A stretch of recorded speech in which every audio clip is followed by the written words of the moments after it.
Bueno, pues claro, yo recuerdo que además incluso escribí un artículo al principio de aquella época en el periódico hablando de las carreteras de Cantabria, recordando que cuando yo era niño, pues al entrar en Cantabria, que en aquel momento era provincia de Santander, la diferencia era pues muy notable a favor de Santander, y de hecho incluso jugábamos a taparnos los ojos cuando pasábamos, a ver cuando entrábamos en Santander, porque se notaba la diferencia de firmes con mi padre. Entonces, cuando llegamos en el año 95 había ocurrido todo lo contrario. Las carreteras de Cantabria eran un desastre y comparadas con todas las limítrofes eran pues mucho peores. Entonces, en ese momento fue cuando nos propusimos hacer un cambio total. Miguel Ángel Revilla era el presidente, era el vicepresidente y fuera consejero de Obras Públicas, y yo fui director general de carreteras de la época, y entonces fue cuando hicimos el primer plan de carreteras, la ley de carreteras, y se establecieron todos los procedimientos nuevos. Y yo creo que tuvo mucho éxito a lo largo de los años porque se transformó totalmente, y hoy creo que estamos otra vez en la misma situación que hace 40 o 50 años, que era cuando en Cantabria las carreteras eran mejores que las de las zonas de alrededor. La renovación es continua. En las carreteras normalmente no es que se acaban en un día y se espera 20 años a que se deterioren, sino que es una renovación permanente. De hecho, hay un plan de carreteras actualmente vigente que tiene muchas obras todavía pendientes. Tiene obras pendientes, las más importantes están hechas, pero hay muchas todavía pequeñas que necesitan arreglos, reparaciones y modernizaciones. Y luego, al mismo tiempo, efectivamente, las carreteras que hace 20 años se hicieron con unos nuevos criterios, sobre todo en cuanto a trazados, geometría, firmes, pues ahora mismo empiezan a notar algunas de ellas que necesitan pues un refuerzo de firmes, una renovación superficial, porque empieza a notarse ya el paso del tiempo. Sin embargo, ya hablamos solo de lo que es la renovación superficial, ya no hablamos de las rasantes, de los trazados, de las anchuras. Esas quedan para otras pequeñas actuaciones. Pero queda mucho por hacer, y de hecho, ahora que vengo de una jornada con la Dirección General de Tráfico, hablando de los accidentes, aunque la mayor parte de los accidentes, el 90% se deben al factor humano, siempre hay un 10% que se puede achacar a cuestiones materiales, como puede ser el estado de las carreteras y el estado de los vehículos. Entonces, hay una parcela en la que sí se puede mejorar directamente. Lo que es ya factor humano necesita otro tipo de actuaciones y otro tipo de planificación para mejorarlo. Pero en cualquier caso, las carreteras no se pueden abandonar. Son el factor fundamental de la riqueza y del comercio y del bienestar de los ciudadanos. Los ciudadanos, si no tienen libertad de movimientos cómodamente, pues se pierde mucho bienestar, mucha libertad. Hemos hecho tantas carreteras que es difícil escoger una. La mayor parte de todos los puertos de montaña, tanto los del Nansa como el puerto Palombera, la Bravía, Lisas, el puerto de las Muñecas, el de la Matanela, Fuente D, Collado de Piedras Luengas, todos son unas carreteras de las que yo me siento orgulloso de la mayoría, ¿no? Pero también las de la costa y los accesos a pueblos. Solamente en Liébana hicimos unas 50 carreteras, acceso a los múltiples pueblos que hay en la comarca. En fin, hay muchísimas obras, grandes, pequeñas, puentes, las carreteras de campo, como la de Reynosa La Lomba, Reynosa Corconte, la del sur del pantano, lo que es Volmir, Arija, las de Polientes, de Valderredible, que van a Pozazal, Polientes, Carrales, son todo carreteras de las cuales es difícil quedarse con una, porque están todas muy bien. Hemos tenido algún problema, por ejemplo, con la variante de Comillas, que esta fue anulada por los tribunales. Yo creo que fue una pena, pero luego también ha habido otras que, a pesar de que hubo protestas, luego se dieron cuenta de que no tenían ningún fundamento, como por ejemplo la carretera Palombera, que empezaron a hablar de que se iba a destrozar, y ya dije que no era cierto, y ahí es un ejemplo, ¿no? Pero la mayor parte de las carreteras de los puertos de montaña, Collados de la Son, la carretera del puerto de la Sía, son carreteras espléndidas, integradas en el medio ambiente, y que yo creo que son ejemplo, porque forman parte del paisaje y bien integradas. Pues sí, efectivamente, ya es la 10ª edición que se hace, y es algo que yo creo que da mucha satisfacción. En fin, a todos los ciudadanos yo creo que les encanta el premio, a todos los pueblos que participan también se sienten muy motivados, y yo creo que es algo que tenemos que conservar. Desde luego, yo creo que ha sido un acierto el crear este premio y mantenerlo.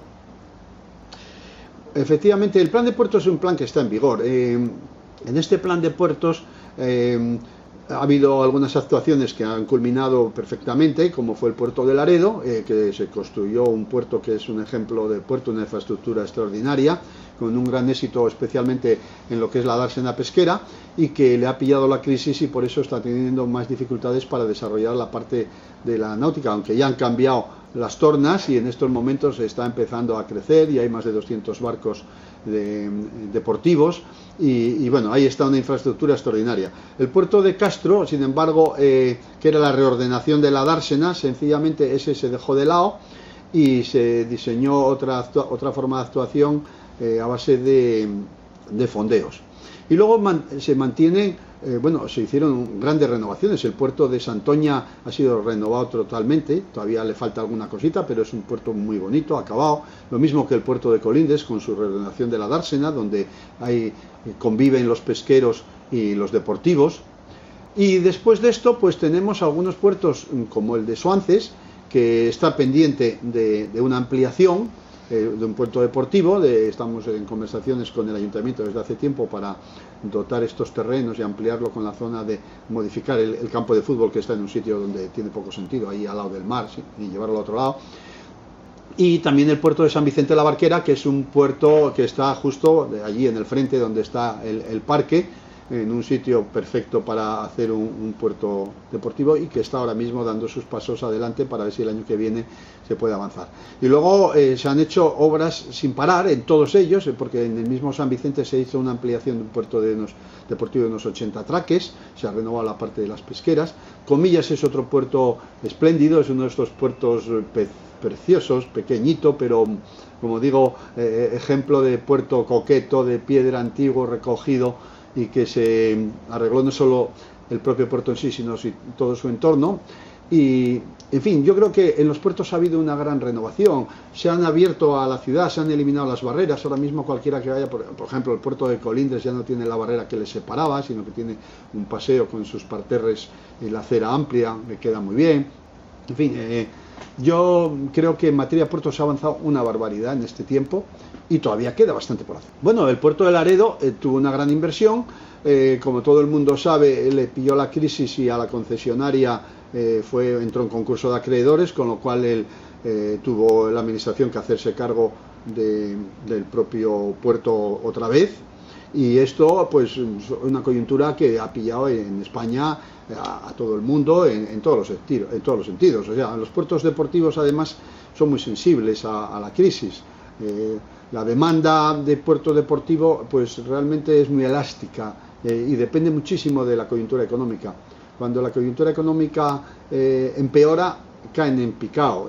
Sin embargo, cuando empieza a mejorar, suben muy rápidamente. Es decir, que en el momento en que haya una coyuntura económica que empiece a ser boyante y aumentar con fuerza, la demanda de esto se va a disparar, y hay una infraestructura que está hecha ahí, sobre todo además que la parte pesquera no da abasto. Tenemos días en los que no da la fábrica de hielo suficiente para atender a todos, porque encima se ha conseguido atraer a un gran número de pesqueros del País Vasco, que entre unas facilidades tan extraordinarias como tiene para desembarcar, pues no van a otros puertos y se están quedando en el puerto de Laredo. En fin, yo creo que es una infraestructura que está siendo muy útil y con el paso del tiempo, desde luego, va a ser mucho más.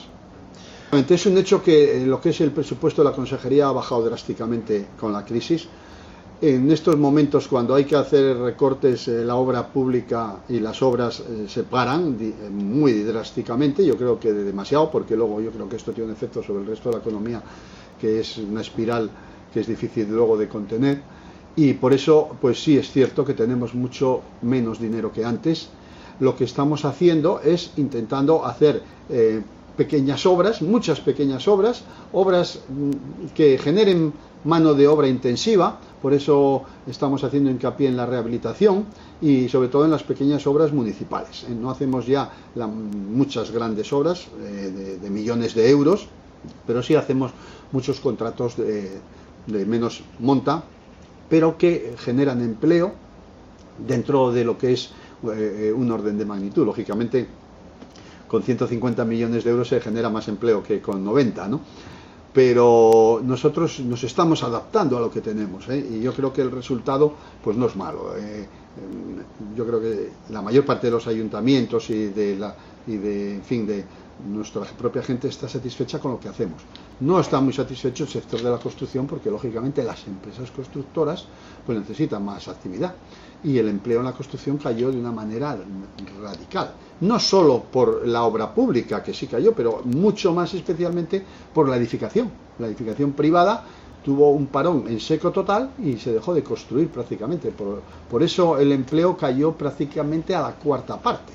De un empleo de 40.000 personas se llegó a estar por menos de 10.000. Ahora mismo se está recuperando algo y vamos a ver si puede continuar la inercia que tenemos últimamente de crecimiento. No, lo cual pues no es fácil, pero hay que intentarlo. La contratación en España siempre ha sido algo complicado, ¿eh? Nosotros hemos sido siempre muy rigurosos. De hecho, al comienzo hacíamos muchas obras por procedimiento de subasta pura y dura y eso originó algún tipo de quejas, ¿eh? Lo cierto es que las subastas están muy bien para unas obras y los concursos para otra. Y en mi equipo la verdad es que hay mucho rigor a la hora de adjudicar las obras. Y por supuesto aquí no hay ni 3% ni nada parecido. Eso que se dice de Cataluña y de otros sitios, aquí nunca ha habido, por lo menos en mi jurisdicción, y yo jamás he oído nada en este sentido, porque si hubiera habido algo, pues hubiéramos tomado medidas. Yo creo que nosotros en este momento no tenemos ningún problema de eso, son temas olvidados. Que haya obras que tengan sobrecostes, pues eso es parte de la vida misma, porque los proyectos, una vez hechos en una mesa, pueden estar un poco mejor o peor, pero cuando se están ejecutando ya la cosa cambia algo. O sea que yo creo que en este tema no hay cuestión en estos momentos. ¿Cuenta? Sí, bueno, el decreto 50 es un decreto en el cual nosotros lo hemos aprobado precisamente para generar obra pública en los ayuntamientos. Y de esta manera vamos a dar un choque en que en los años 18 y 19 va a haber ahí una inyección económica por parte de los ayuntamientos y el gobierno de Cantabria va a asumir el 70% de este coste. Es decir, que esto va a tener que notarse porque van a ser cientos de obras las que se van a hacer. No tienen por qué ser muy grandes, pero bueno, tenemos casi 30 millones de euros. 27 que pone la consejería, pero luego los ayuntamientos tienen que poner su 30%, con lo cual aquí se va a generar obra por un valor de unos 40 millones de euros, que yo creo que es una cantidad que va a ser llamativa, ¿no? Porque la construcción no solamente genera el empleo directo, sino que luego genera a su alrededor mucha actividad, ya no solo en los proveedores directos de la obra pública, sino en lo que es toda la actividad social, económica, comercial que hay alrededor de una obra. Esperamos subir algo, pero vamos a subir un poco, pues yo creo que en línea con lo que suba el global del presupuesto, ¿eh? No podemos ir a menos, tampoco es el momento de que haya un gran cambio en cuanto a la estructura presupuestaria, y en estos momentos pues yo espero pues que el presupuesto crezca, algo, no mucho, pero algo. Pues bien, yo creo que está funcionando satisfactoriamente. Vamos, está atendiendo muchos casos, ha atendido en estos casi 2 años, año y mucho que lleva funcionando, cientos de casos, y de estos cientos de casos, pues ha resuelto pues también un número importante, ¿eh? Muchos de estos casos se han resuelto de una manera fácil o porque la gente realmente no había tenido un gran problema, pero donde ha habido problemas graves, pues sí se ha ayudado a solucionarlos. Ha habido muchos casos de intermediación con entidades financieras y algunos ya donde la propia consejería directamente ha acudido a las personas para darles una vivienda social cuando el tema era extremo. Entonces yo en este sentido estoy satisfecho, aunque naturalmente estas cosas nunca puede estar uno satisfecho, porque cuando uno tiene que solucionar problemas, lo grave es que existan estos problemas, y estos problemas siguen existiendo y nosotros los intentamos paliar, pero yo creo que el funcionamiento es muy bueno. Relaciones normales, el ministro está viniendo mucho por Cantabria, parece que tiene mucho interés en impulsar las obras aquí y de momento, pues bueno, ha puesto en marcha una obra que tiene una inversión grande, como es la del A67-A8, el enlace de Sierra Pando en Torrelavega. La van a licitar ahora y bueno, pues a lo largo de este tiempo va a generar digamos inversión, pero bueno, esta inversión no es inmediata ni mucho menos. El año que viene, por mucho que quieran correr, no va a haber una gran inversión. En materia de ferrocarril todavía no están licitados los proyectos importantes y en carretera, salvo este proyecto, pues no hay nada más que una pequeña obra en la Armida. Yo creo que el ministro sí va a intentar impulsar la obra pública y compensar algo de todo el deterioro que ha tenido en los últimos años e intentar pues mejorar esa relación con el resto de España que nosotros tenemos. Pero esto va a tardar en notarse. Luego, por otro lado, estamos también en negociaciones con el Ministerio. Ya hemos llegado a un acuerdo en el soterramiento de la estación de Torrelavega, la eliminación de los pasos a nivel que pasa por el centro de la ciudad, y ahora tenemos sobre la mesa el de Santander, que es un tema que estamos estudiando.